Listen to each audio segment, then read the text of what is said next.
Hi friends, ఈ వీడియోలో high mast lights connection ఎలా ఇవ్వాలి అనేది చూద్దాం.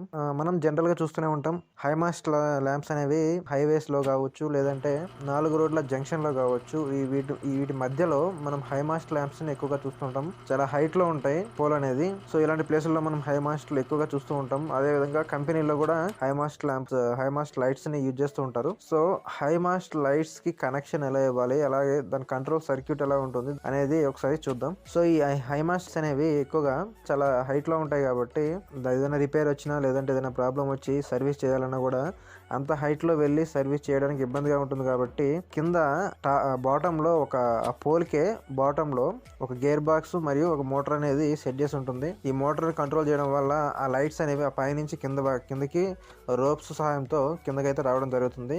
ఈ విధంగా అయితే డిజైన్ చేస్తారు హై మాస్ట్ ల్యాంప్స్ ని. సో దీని కింద బాటమ్ లో ఒక మోటార్ అయితే చూడొచ్చు. సో హై మాస్ట్ ల్యాంప్స్ కి ఏమేమి పార్ట్స్ ఉంటాయో ఒకసారి చూద్దాం. ముందుగా 4 పోల్ ఎంసీబీ అనేది ఏదైనా షార్ట్ సర్క్యూట్ అయినప్పుడు ట్రిప్ అవడానికి 4 పోల్ ఎంసీబీ అయితే కనిపిస్తుంది. అదే విధంగా ఒక కాంటాక్టర్ ఎందుకంటే ఈ లైట్స్ ఏవైతే ఉన్నాయో ఈ లైట్స్ అన్ని కూడా టైమర్ తో రన్ అవ్వాలి కాబట్టి ఈ టైమర్ ద్వారా కాంట్రాక్టర్ ని కంట్రోల్ చేయొచ్చు. సో ఈ టైమర్ ద్వారా కాంట్రాక్టర్ ని కంట్రోల్ చేసి లైట్స్ అయితే ఆన్ అవ్వడం జరుగుతుంది. సో ఒక కాంట్రాక్టర్, ఒక టైమర్ అంటే మనకి ఈవినింగ్ టైంలో ఆటోమేటిక్ గా ఆన్ అవ్వడానికి, అదే విధంగా మార్నింగ్ టైంలో ఆటోమేటిక్ గా ఆఫ్ అవ్వడానికి, అంటే మనం టైం సెట్ చేసుకోవాలి. సో ఆ విధంగా ఆన్ అవ్వడానికి, ఆఫ్ అవ్వడానికి ఒక టైమర్ అయితే ఉంటుంది. ఒక 3 ఎంసీబీస్ అయితే తీసుకోవడం జరిగింది. ఈ 3 ఎంసీబీలు ఎందుకంటే ఈ 3 ఎంసీబీలు సపోజ్ ఒక లైట్స్, ఈ హైమాస్ లైట్స్ ఒక 6 ఉన్నాయి అనుకోండి. 6 లైట్స్ ఉన్నప్పుడు ఒక ఎంసీబీ ద్వారా 2 లైట్స్, ఇంకొక ఎంసీబీ ద్వారా ఇంకొక 2 లైట్స్, ఆ విధంగా డివైడ్ చేసుకుని ఈ 3 ఎంసీబీలు అయితే ఇక్కడ ఇవ్వడం జరిగింది. సో ఇక్కడ 3 ఫేస్ మనం తీసుకుంటున్నాం కాబట్టి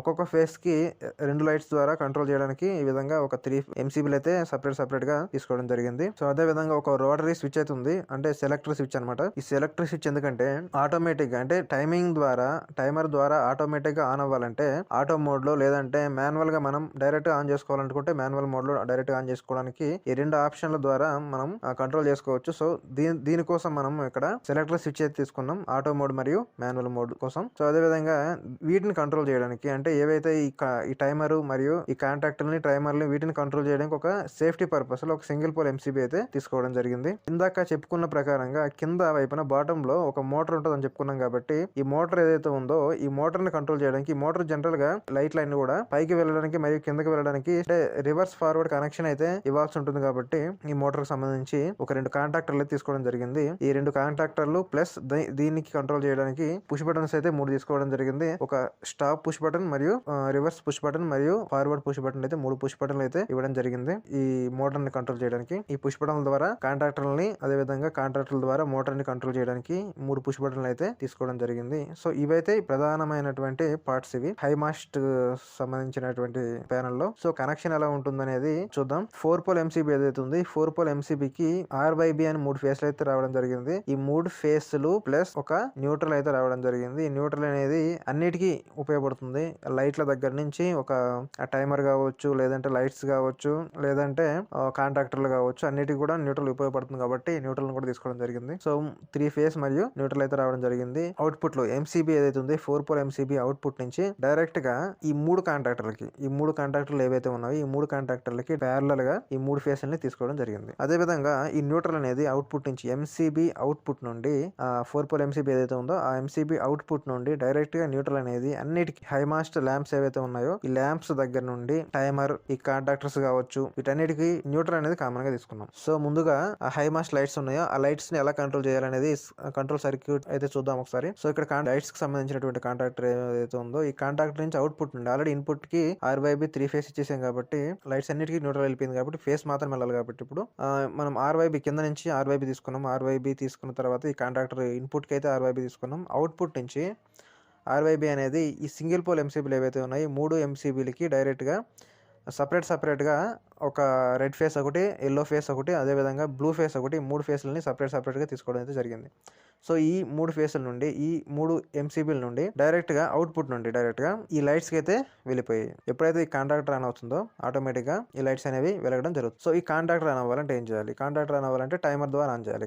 ఈ కాంట్రాక్టర్ ఆన్ చేయాలంటే టైమర్ ద్వారా ఆన్ చేయాలి. కాబట్టి ఈ టైమర్ కి, సో ఈ టైమర్ ఆన్ అవ్వాలంటే ఈ టైమర్ కి ఒక సెలెక్టర్ స్విచ్ ద్వారా అయితే ఈ టైమర్ అనేది కంట్రోల్ చేయాల్సి ఉంటుంది. కాబట్టి మనకి ఆటో మోడ్, మాన్యువల్ మోడ్ కావాలి కాబట్టి ఇక్కడ ఈ టైమర్ కంట్రోల్ చేయాలంటే ఎలా చూద్దాం ఒకసారి. ఏదో ఒక ఫేస్ ఇక్కడ నుంచి ఇన్పుట్ నుంచి ఏదైతే 3 ఫేస్ వచ్చిందో ఆ 3 ఫేస్ నుంచి ఇన్పుట్ నుంచి డైరెక్ట్ గా ఏదో ఒక ఫేస్ కి ఒక ఫేస్ తీసుకొని దానికి ఒక ఎంసీబీ కంట్రోల్ తీసుకున్నాం. ఇక్కడ ఒక ఎంసీబీ కంట్రోల్ తీసుకుని ఎంసీబీ అవుట్పుట్ నుండి డైరెక్ట్ గా ఒక సెలెక్టర్ స్విచ్కి అయితే రావడం జరిగింది ఇక్కడ.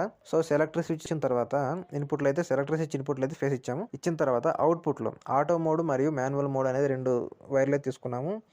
మాన్యువల్ మోడ్ డైరెక్ట్గా తీసుకొని కాంట్రాక్టర్ ఏదైతే ఉందో కాంట్రాక్టర్ ఏ1 అంటే కాయిల్, కాంట్రాక్టర్ యొక్క కాయిల్ ఇది. A1 కి సప్లై వెళ్ళగానే కాంట్రాక్టర్ ఆన్ అయిపోతుంది, అలాగే లైట్లు కూడా ఆన్ అయిపోతాయి. కాబట్టి డైరెక్ట్ గా ఈ మాన్యువల్ మోడ్ నుంచి డైరెక్ట్ గా ఒక వైర్ అయితే తీసుకొని A1 కి అయితే ఇచ్చేసాము. తర్వాత ఈ ఆటో మోడ్ ఏదైతే ఉందో ఈ ఆటో మోడ్ నుంచి ఈ వైర్ తీసుకొచ్చి ఏదైతే టైమర్ ఉందో టైమర్ యొక్క A1 దగ్గర ఆటో మోడ్ నుంచి అవుట్పుట్ తీసుకొని డైరెక్ట్ గా టైమర్ కి అయితే A1 దగ్గర ఇచ్చాము. A1 దగ్గర ఇచ్చి అలాగే న్యూట్రల్ కూడా న్యూట్రల్ ఆల్రెడీ వెళ్ళిపోయింది కాబట్టి ముందుగానే. సో ఇది ఈ ఫేస్ అనేది డైరెక్ట్ గా ఈ టైమర్ కి అయితే ఇవ్వడం జరిగింది. ఈ టైమర్ నుంచి లింక్ అయితే తీసుకున్నాం కామన్ కి.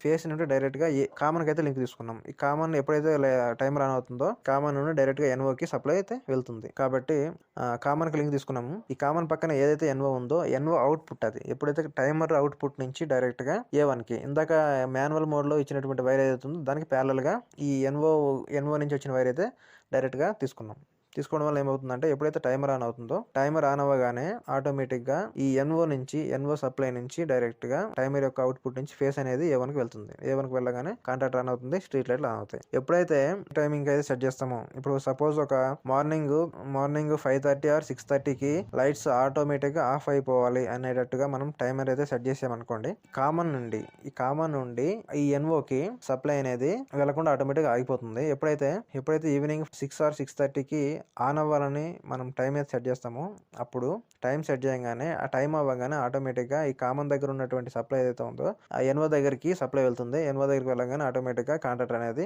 ఆన్ అవుతుంది. So light వెలుగుతాయి. సో ఈ విధంగా అయితే టైమర్ అయితే పనిచేస్తుంది. సో ఈ లైట్లు ఏవైతే ఉన్నాయో ఎప్పుడైనా సర్వీసింగ్ కోసం కిందికి దించాల్సి వచ్చినప్పుడు ఈ లైట్స్ అనేవి కిందికి ఎలా దిగుతాయి అనేది ఒకసారి చూద్దాం. సో ఇందాక చెప్పుకున్నట్టుగా కింద మోటార్ ఏదైతే ఉందో ఆ మోటార్ మరియు గేర్ బాక్స్ సహాయంతో ఈ లైట్స్ అనేవి రోప్ సహాయంతో పైనుంచి కింద వరకు దిగుతాయి. దీనికోసం ఈ మోటార్ ని కంట్రోల్ చేయడం కోసం ఇక్కడ రివర్స్ ఫార్వర్డ్ కనెక్షన్ అయితే తీసుకున్నాం. 2 కాంటాక్టర్లు ఏవైతే ఉన్నాయో ఈ 2 కాంటాక్టర్ల ద్వారా ఈ పైన ఉన్నటువంటి ఫార్వర్డ్ బటన్ ఒకటి, టాప్ బటన్ ఒకటి అండ్ రివర్స్ బటన్ ఒకటి. So forward button or reverse button press చేసినప్పుడు ఈ మొదటి కాంటాక్టర్ అనేప్పుడు ఏమవుతుందంటే కిందకి దిగడం జరుగుతుంది. అలాగే రెండవ కాంటాక్టర్ అయినప్పుడు పైకి వెళ్తుంది. రివర్స్ ఫార్వర్డ్ కనెక్షన్ గురించి ఇదివరకే ఒక వీడియో చేయడం జరిగింది. ఈ రివర్స్ ఫార్వర్డ్ కనెక్షన్ ఎలా ఉంటుంది అనేది ఎవరైనా చూడని వాళ్ళు ఉంటే చూడండి, మీకు ఒక క్లారిటీ వస్తుంది. సో ఇదే వీడియోలో రివర్స్ ఫార్వర్డ్ కనెక్షన్ ఎలా ఉంటుందని చెప్పినట్లయితే వీడియో లెంత్ ఎక్కువైపోతుంది కాబట్టి ఒకసారి ఆ వీడియో చూడాల్సిందిగా కోరుతున్నా. సో ఈ విధంగా రివర్స్ ఫార్వర్డ్ కాంట్రాక్టర్లు ఏవైతే ఉన్నాయో ఈ రివర్స్ ఫార్వర్డ్ కాంట్రాక్టర్ల యొక్క సహాయంతో ఈ మోటార్ అయితే కంట్రోల్ అవుతుంది. సో ఈ విధంగా ఈ లైట్లు అనేవి